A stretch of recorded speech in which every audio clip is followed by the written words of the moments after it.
Кабинет основы клининга, зона отдыха, мастерские, новая спортивная площадка. Так выглядит Доброшкола, которая открылась в специальной коррекционной школе-интернате номер 9 села Ижма. Мы уже начали. Профессиональный стол логопеда и мебель новая, зону отдыха мы здесь сделали, если детям захочется отдохнуть, посидеть.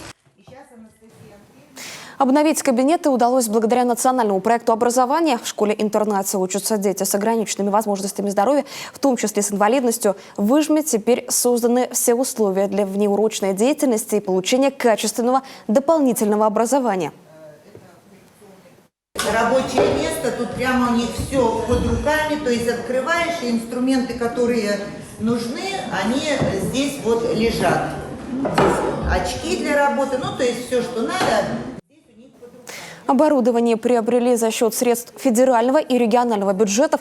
Это почти 8 миллионов рублей. Еще 9 миллионов 700 тысяч рублей из средств республики школа получила для подготовки к новому учебному году. Их направили на капитальный ремонт помещений, замену систем автоматической пожарной сигнализации.